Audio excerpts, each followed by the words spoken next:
어머니, 당분간 저희 집에 오시지도 말고 연락도 하지 마세요. 72회를 살면서 자식에게 이런 말을 듣게 될 줄은 꿈에도 몰랐습니다. 온몸의 피가 차갑게 식는 것 같았습니다. 사건은 불과 몇 시간 전 온 가족이 함께한 외식 자리에서 벌어졌습니다. 5살 손주 녀석이 식당 앞에 있는 장난감 뽑기 기계를 보더니 그걸 꼭 해야겠다며 바닥에 주저앉아 울기 시작했습니다. 아들 내외는 안 돼, 집에 갈 시간이야라며 아이를 달랬지만 아이의 울음소리는 점점 더 커져만 갔습니다. 주변 사람들의 시선이 모두 저희 식탁으로 쏠리는 것이 느껴졌습니다. 얼굴이 화끈거렸습니다. 저는 그저 이 난감한 상황을 빨리 끝내고 싶다는 생각뿐이었습니다. 그래서 아이에게 다가가 제가 평생 저희 아들을 키우며 했던 말을 똑같이 하고야 말았습니다. 예, 그만 울어. 자네 자식이 왜 이렇게 버릇없이 구니? 자꾸 울면 너 여기다 혼자 버리고 갈 거야. 그 말을 내뱉는 순간 식당 안의 공기가 얼어붙었습니다. 아들의 얼굴은 하얗게 질렸고 며느리는 아무 말 없이 입술만 깨물고 있었습니다. 결국 그날 외식은 엉망으로 끝났고 집에 돌아오자마자 며느리에게서 전화가 걸려온 것입니다. 며느리는 떨리는 목소리로 말했습니다. 저희가 애를 어떻게 키우는지 어머니께서 그렇게 공개적으로 무시하시는데 더는 뵐 면목이 없습니다. 아이 마음에 얼마나 큰 상처가 되었을지 생각은 해보셨어요? 그 말을 끝으로 전화는 끊겼고 그날 이후로 저는 자식과 손주의 목소리를 더 이상 들을 수 없게 되었습니다. 우리가 무심코 던진 그 한마디가 왜 아들 내외와의 관계를 끊어낼 만큼 씻을 수 없는 상처가 되었을까요? 그것은 우리가 아이의 울음소리는 들었지만 그 울음 뒤에 숨겨진 마음의 언어는 전혀 듣지 못했기 때문입니다. 오늘 영상의 핵심은 바로 이것입니다.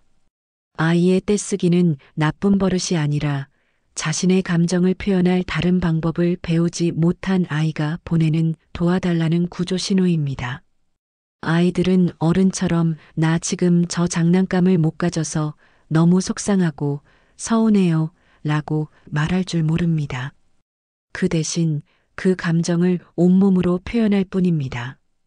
바닥에 주저앉고 소리를 지르고 눈물을 쏟아내는 것이지요. 심리학자 데니얼 시겔은 아이의 감정을 폭풍에 비유했습니다. 어른의 뇌는 감정의 폭풍이 몰려와도 이성으로 그 폭풍을 조절할 수 있는 제방이 있지만 아이의 뇌는 아직 그 제방이 약해 감정의 폭풍에 그대로 휩쓸려 버린다는 것입니다. 이때 어른이 울지 마 라고 소리치는 것은 폭풍우 속에서 허우적대는 아이에게 왜 수영을 못하냐 고 다그치는 것과 같습니다. 아이에게 필요한 것은 비난이 아니라 안전한 항구로 이끌어줄 구조선입니다. 우리가 던진 버릇 없다는 말 한마디는 바로 그 구조 신호를 무시하고 오히려 아이를 더 깊은 감정의 바다로 밀어넣는 행위입니다. 동시에 우리 아이를 이런 방식으로 키우겠습니다 라는 자식 부부의 양육 방식을 정면으로 무시하는 행위이기도 합니다. 그렇기에 그 말 한마디가 관계를 단절시킬 만큼 큰 상처가 되었던 것입니다. 그렇다면 그 폭풍우 속에서 우리가 던져야 할 첫 번째 밧줄은 무엇일까요? 아이의 울음을 멈추게 하는 것이 아니라 그 마음을 읽어주는 첫 번째 지혜에 대해 지금부터 이야기해 보겠습니다. 그 첫 번째 지혜는 바로 아이의 감정에 이름을 붙여주는 것입니다. 이것은 심리학에서 말하는 감정 라벨링이라는 매우 효과적인 방법입니다. 사람은 자신의 감정을 누군가 언어로 정확히 표현해 주었을 때 감정의 강도가 절반 이하로 줄어드는 놀라운 효과를 경험하게 됩니다. 아이 입장에서는 내가 왜 이렇게 눈물이 나는지 몰랐는데 할머니가 내 마음을 정확히 알아주셨어 라고 느끼는 순간 더 이상 울음으로 소리칠 필요가 없어지는 것입니다. 70살의 이순덕 어르신은 어느 날 손주를 데리고 마트에 갔습니다. 과자 코너를 지나던 중 아이가 사달라며 울기 시작했습니다. 처음엔 다음에 사줄게 하고 넘어가려 했지만 아이는 바닥에 주저앉아 더 크게 울기 시작했습니다. 주변 사람들의 시선에 얼굴이 화끈거렸지만 어르신은 문득 전에 보았던 영상의 한 구절을 떠올렸습니다.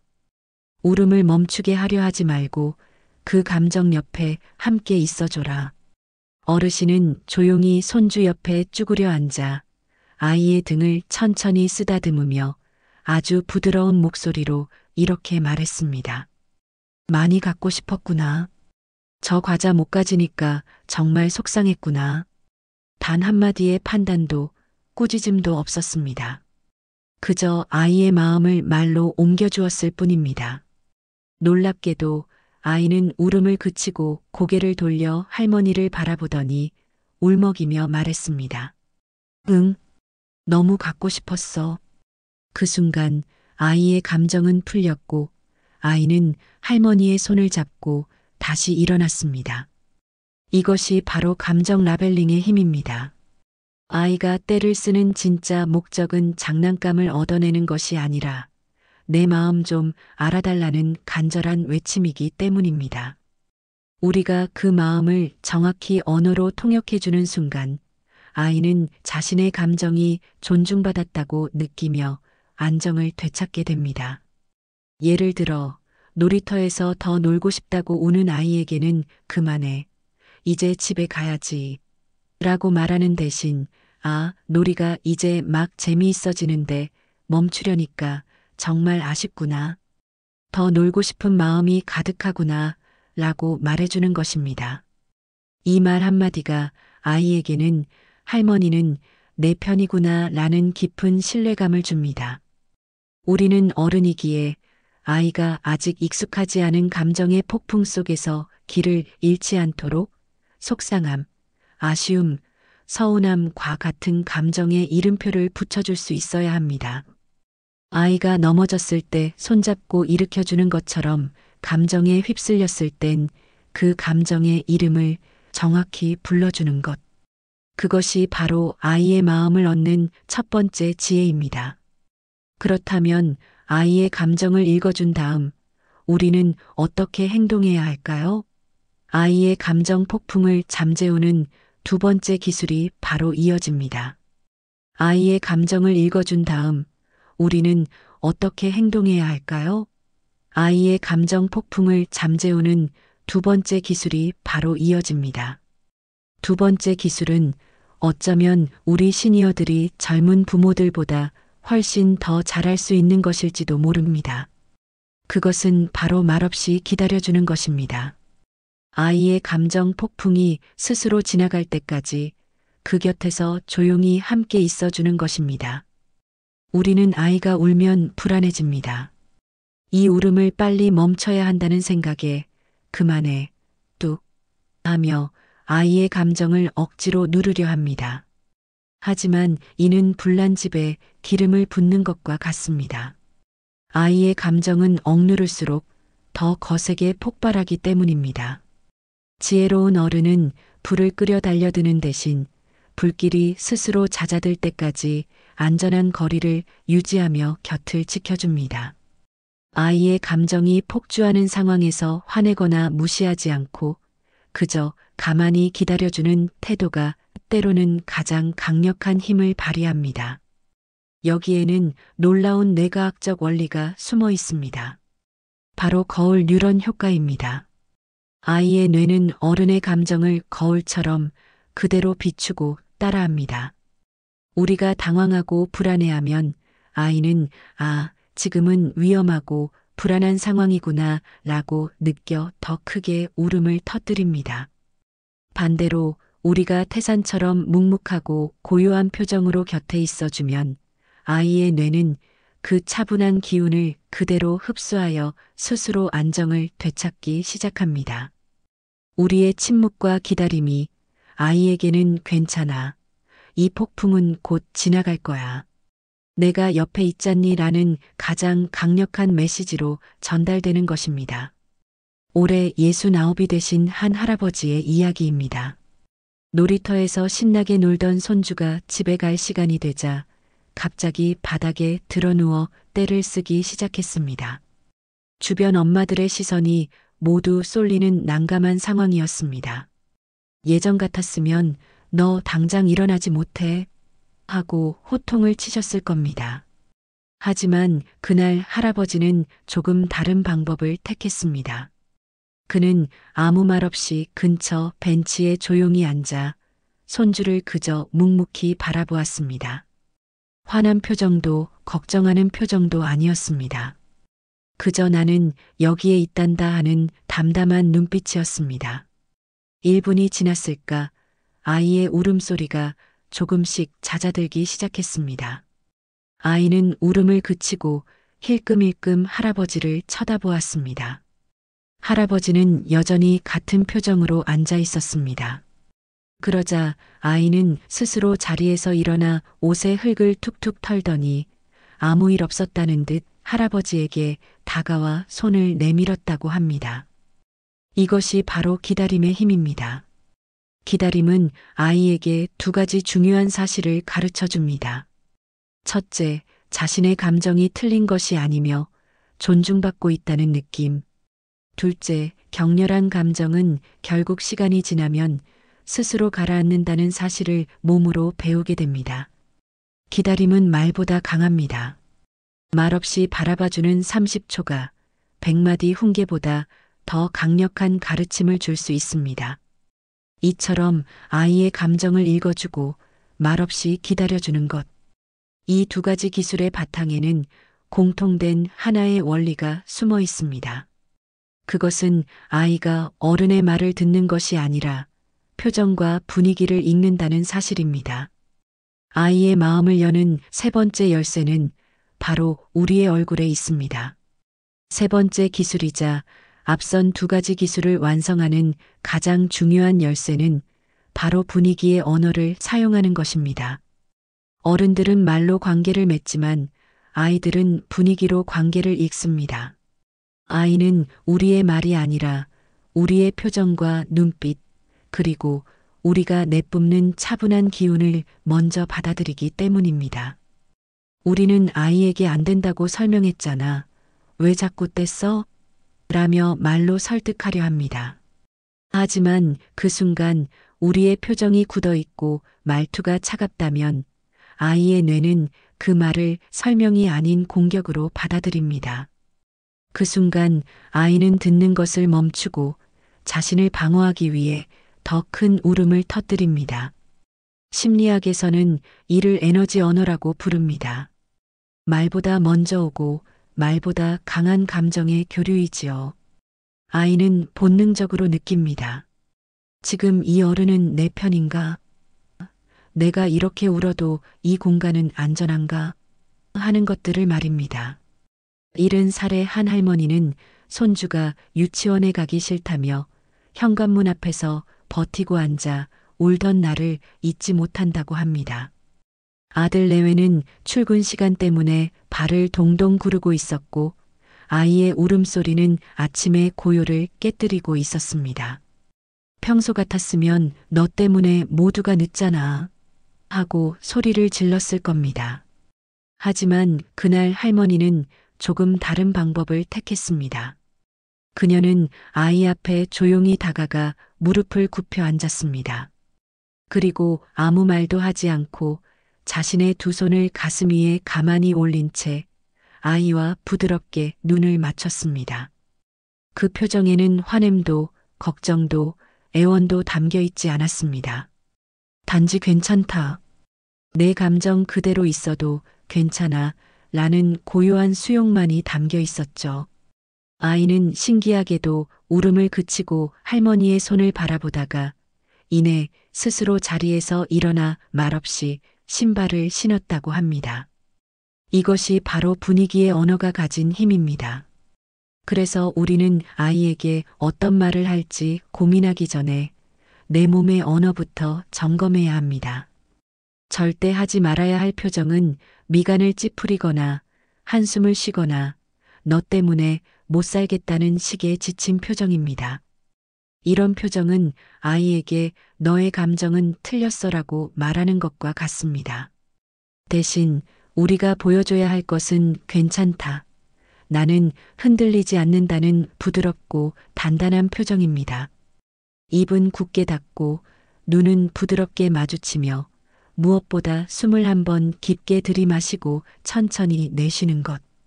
이 작은 호흡 하나만으로도 아이에게는 여기는 안전하다는 신호가 전달됩니다. 이렇게 아이의 마음을 읽고 기다려주고 따뜻한 분위기를 만들어주는 세 가지 지혜. 이 모든 것은 결국 하나의 질문으로 이어집니다.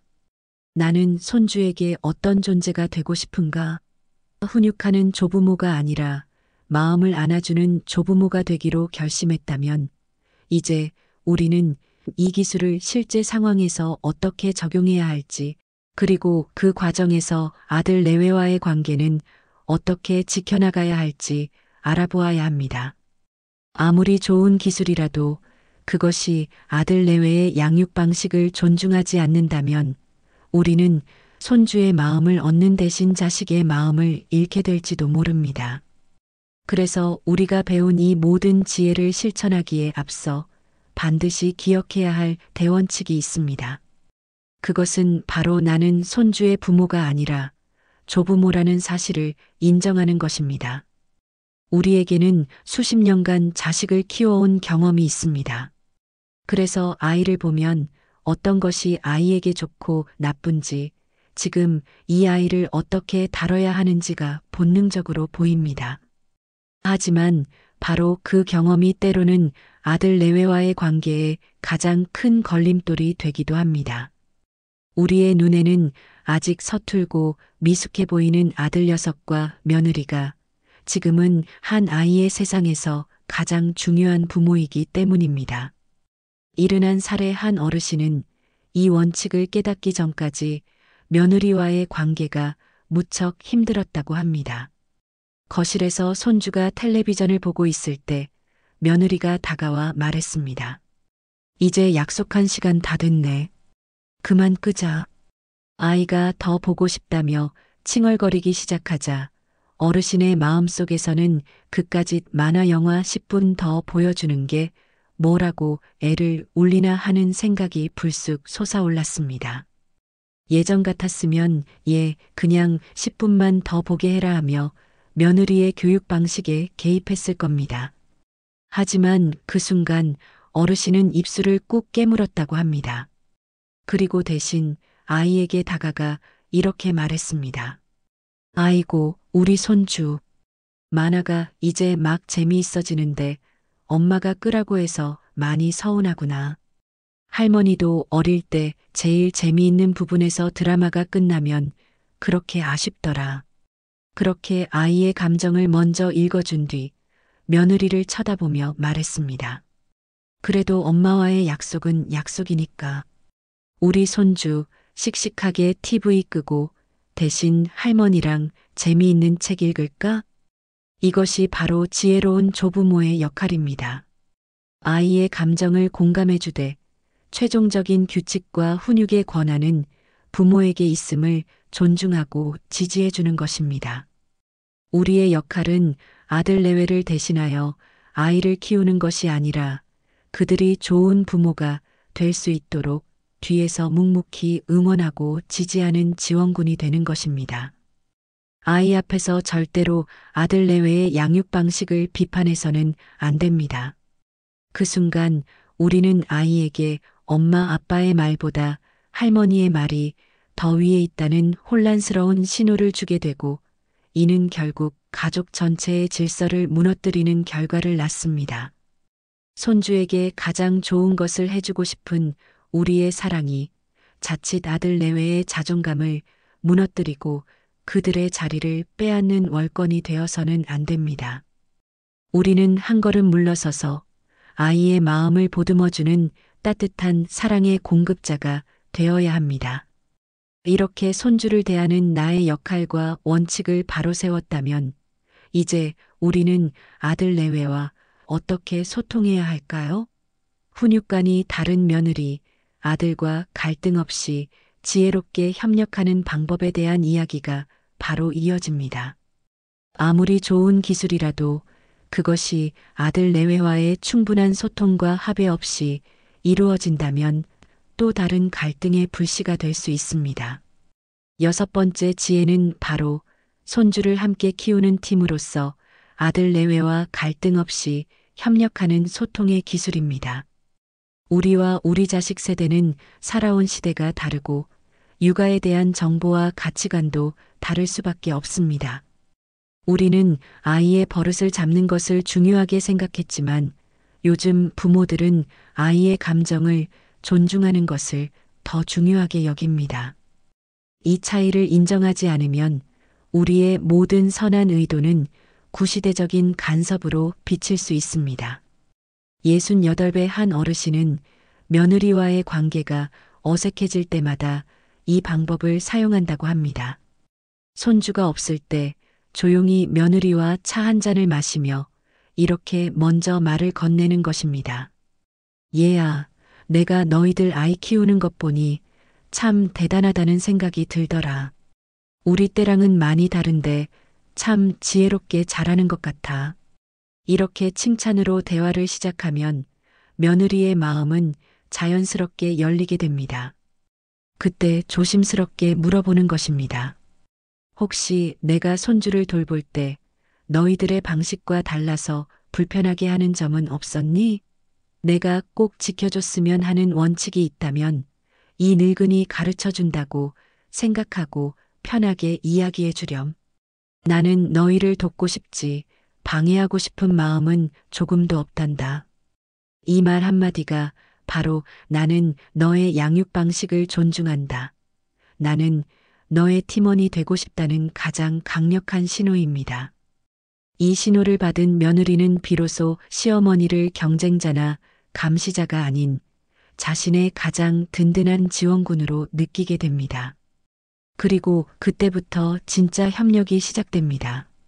어머니, 사실 저희는 아이가 때를 쓸 때 물건으로 달래주거나 위협하는 대신 감정을 말로 표현하도록 가르치고 있어요. 혹시 아이가 울 때 속상했구나 하고 마음만 읽어주시면 정말 큰 도움이 될 것 같아요. 이것이 바로 지혜로운 조부모의 소통법입니다. 아이가 없는 곳에서 칭찬으로 시작하여 질문으로 배우고 존중으로 마무리하는 것입니다. 우리의 역할은 내가 해봐서 아는데라며 우리의 방식을 강요하는 것이 아니라 너희들의 방식은 무엇이니? 하고 겸손하게 배우고 따르는 것입니다. 아이의 훈육에 대한 최종 결정권은 부모에게 있음을 인정하고 그들의 결정을 지지해 줄 때 우리는 비로소 손주와 자식 모두에게 신뢰를 얻게 됩니다. 이렇게 아들 내외와 든든한 육아 동맹을 맺었다면 우리는 대부분의 갈등을 미연에 방지할 수 있습니다.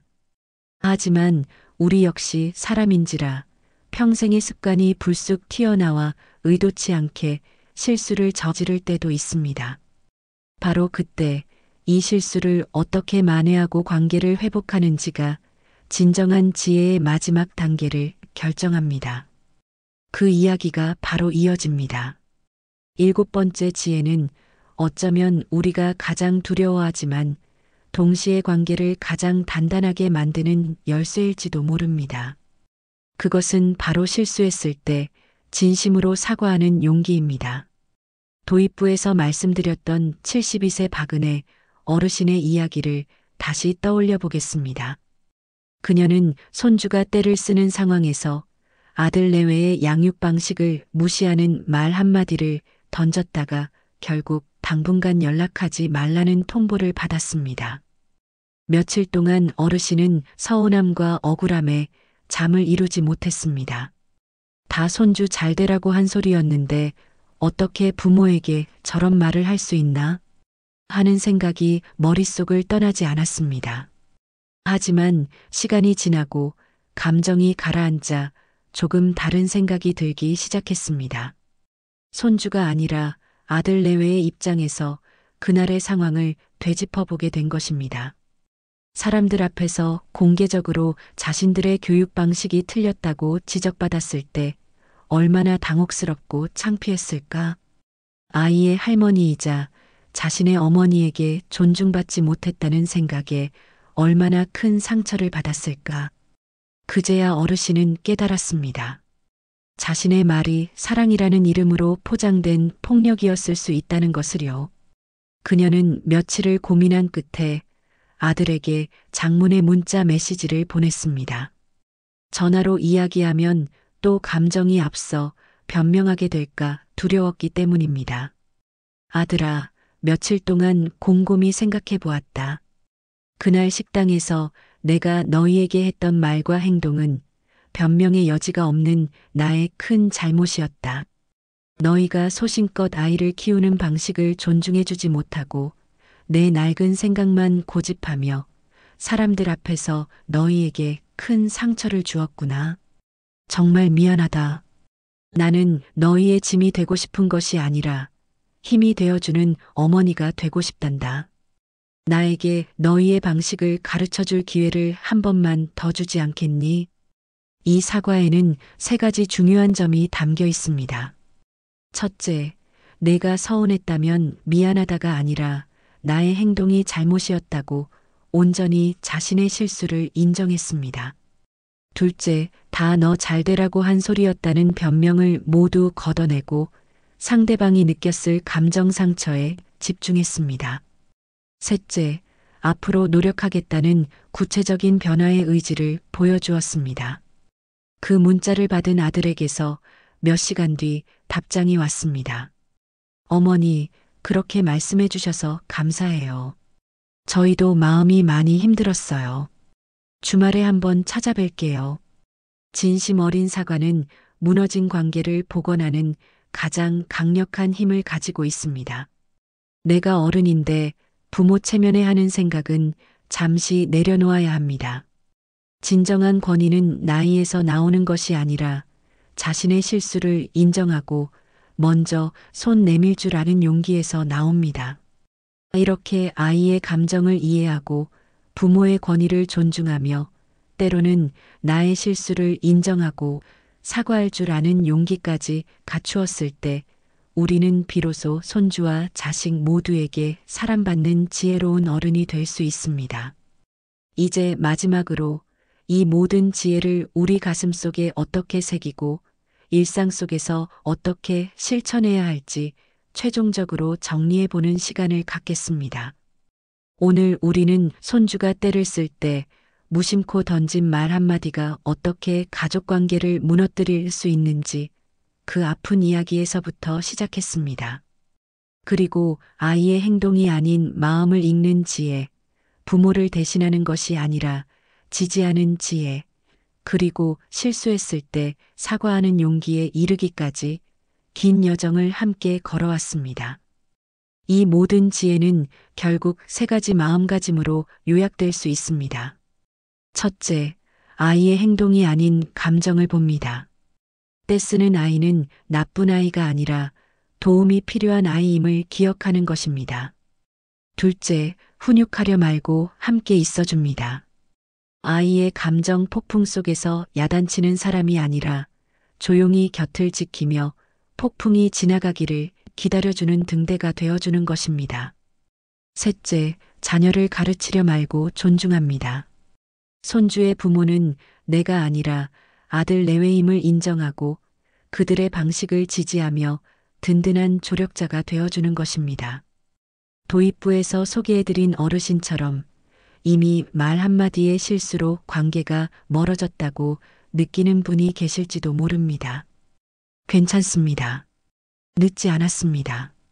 오늘 우리가 함께 나눈 이 지혜는 손주를 잘 키우는 기술인 동시에 무너진 관계를 회복하는 기술이기도 합니다. 진심 어린 사과 한마디, 손주의 마음을 읽어주는 따뜻한 눈빛 하나가 꽁꽁 얼어붙었던 아들 내외의 마음을 녹이는 시작이 될 수 있습니다. 기억해 주십시오. 당신은 지금도 충분히 좋은 할머니, 좋은 할아버지입니다. 조금 서툴렀을 뿐, 방법을 몰랐을 뿐, 손주와 자식을 사랑하는 당신의 마음은 세상 그 무엇보다 귀하고 진실됩니다.